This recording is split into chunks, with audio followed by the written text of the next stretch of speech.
The anatomy lab was cold. Steel tables gleamed under harsh fluorescent lights. The air hung heavy, thick with the smell of formaldehyde. It was a place of learning, but also a place of secrets. The students stood nervously at the entrance. Their white coats felt too big, their stethoscopes cold against their chests. They were eager to learn the secrets of the human body, but they were also afraid of what they might find. "All right, everyone, inside," boomed a deep voice. The students hesitated for a moment, exchanging nervous glances before stepping into the dimly lit room. It was Dr. Lewis, the anatomy professor. Known for his strict demeanor and high expectations, he commanded respect from everyone. He was a tall, imposing man with a stern face and piercing blue eyes. His presence alone could silence a room, and today was no different. The students shuffled into the lab, their eyes wide with anticipation and a hint of trepidation. The room was filled with the faint hum of fluorescent lights and the sterile smell of disinfectant. Dr. Lewis gestured towards the covered figures on the tables. The white sheets draped over the bodies created an eerie atmosphere, adding to the students' sense of unease.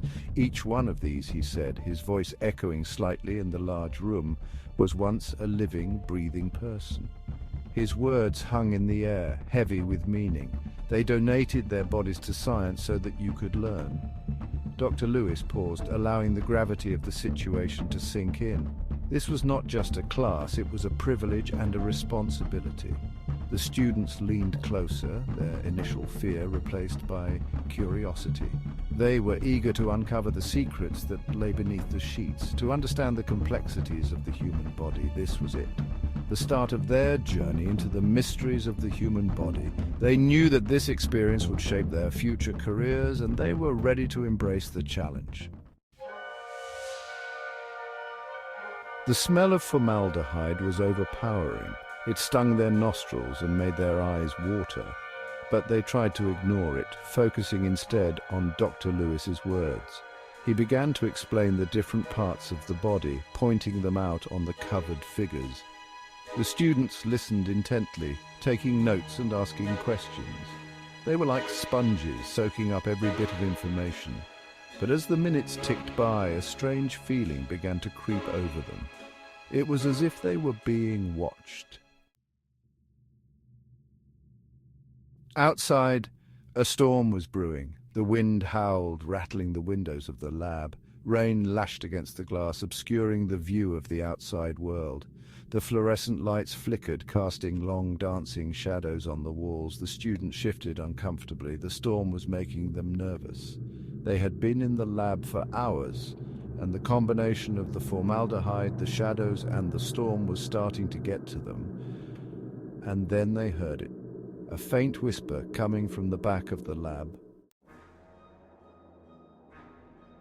The whisper was so soft that at first they thought they had imagined it, but then they heard it again. A low, mournful sound, like someone sighing in the darkness. The students froze, their blood turning to ice. "Did you hear that?"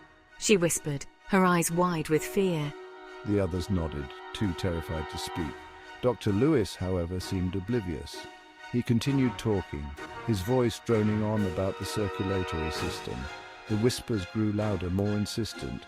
They seemed to be coming from everywhere and nowhere at once. The students huddled closer together, their fear mounting with every passing second. And then they saw it, a shadowy figure lurking in the far corner of the lab. It was tall and thin, with long, sharp fingers that scraped against the floor. Its eyes glowed an eerie red in the darkness. The students gasped in terror, scrambling back from the figure. Their textbooks clattered to the floor, forgotten. Dr. Lewis finally stopped talking, his eyes widening in surprise.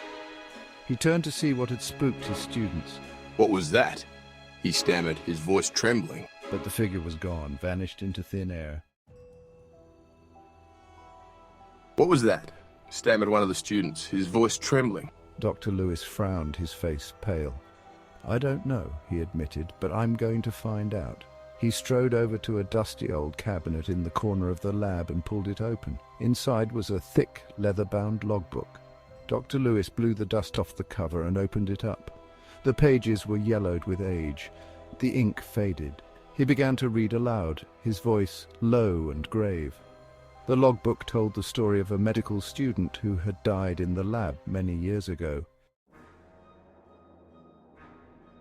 Section 8. The tragic accident. The student's name was Samuel, and he had been a brilliant but troubled young man. His passion for medicine was unmatched, but he often found himself lost in the depths of his own thoughts, struggling with the weight of his ambitions and personal demons. He had been working late one night, dissecting a cadaver, when he accidentally cut himself with his scalpel. The lab was eerily quiet. The only sounds were the soft hum of the lights and the occasional rustle of papers. The cut was deep, and Samuel bled to death on the floor of the lab. The blood pooled around him, a stark contrast to the sterile white tiles. His last moments were filled with a desperate struggle, but ultimately he succumbed to the darkness. His body wasn't found until the next morning. The first rays of sunlight filtered through the windows, casting an almost serene glow on the tragic scene. The other students were horrified. They had known Samuel well, and the sight of his lifeless body was a shock that would haunt them for years to come. They said that Samuel's spirit haunted the lab, unable to find peace.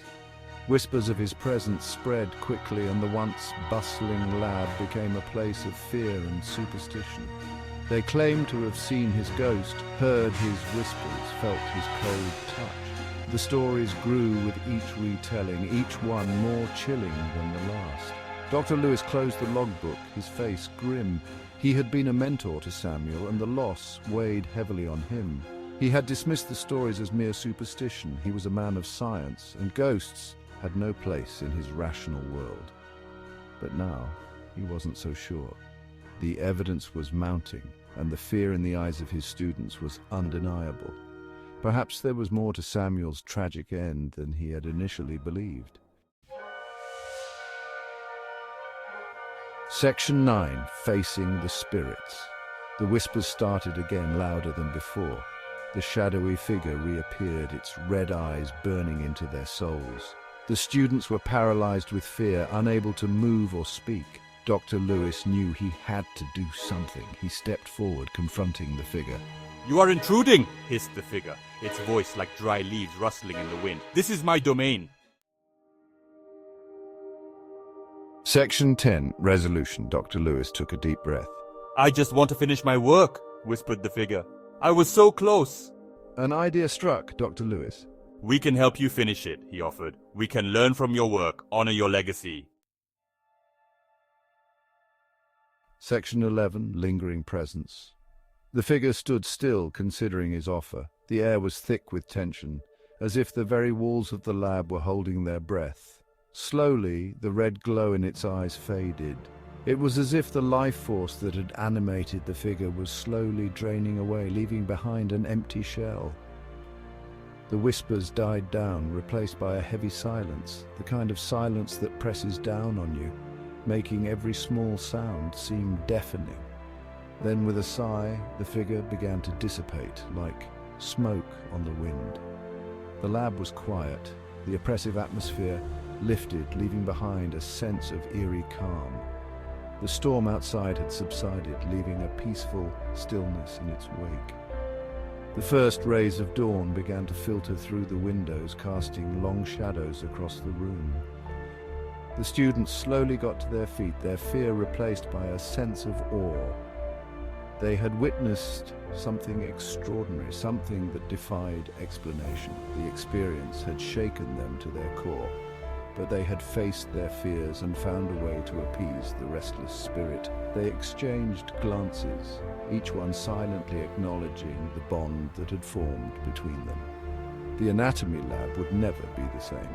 It had been a place of learning, of science and discovery, but now it held a deeper, more profound significance. The students knew that Samuel's presence lingered, a constant reminder of the fragility of life and the mysteries that lie beyond. They could feel it in the air, a subtle shift that made the hairs on the back of their necks stand up.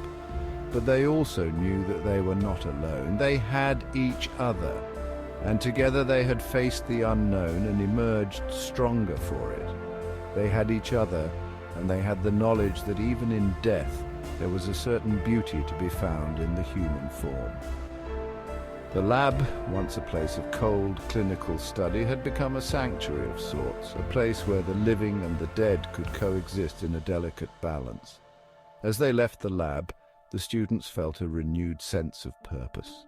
They had been given a glimpse into the unknown, and it had changed them in ways they were only beginning to understand. The future was uncertain, but they were ready to face it together.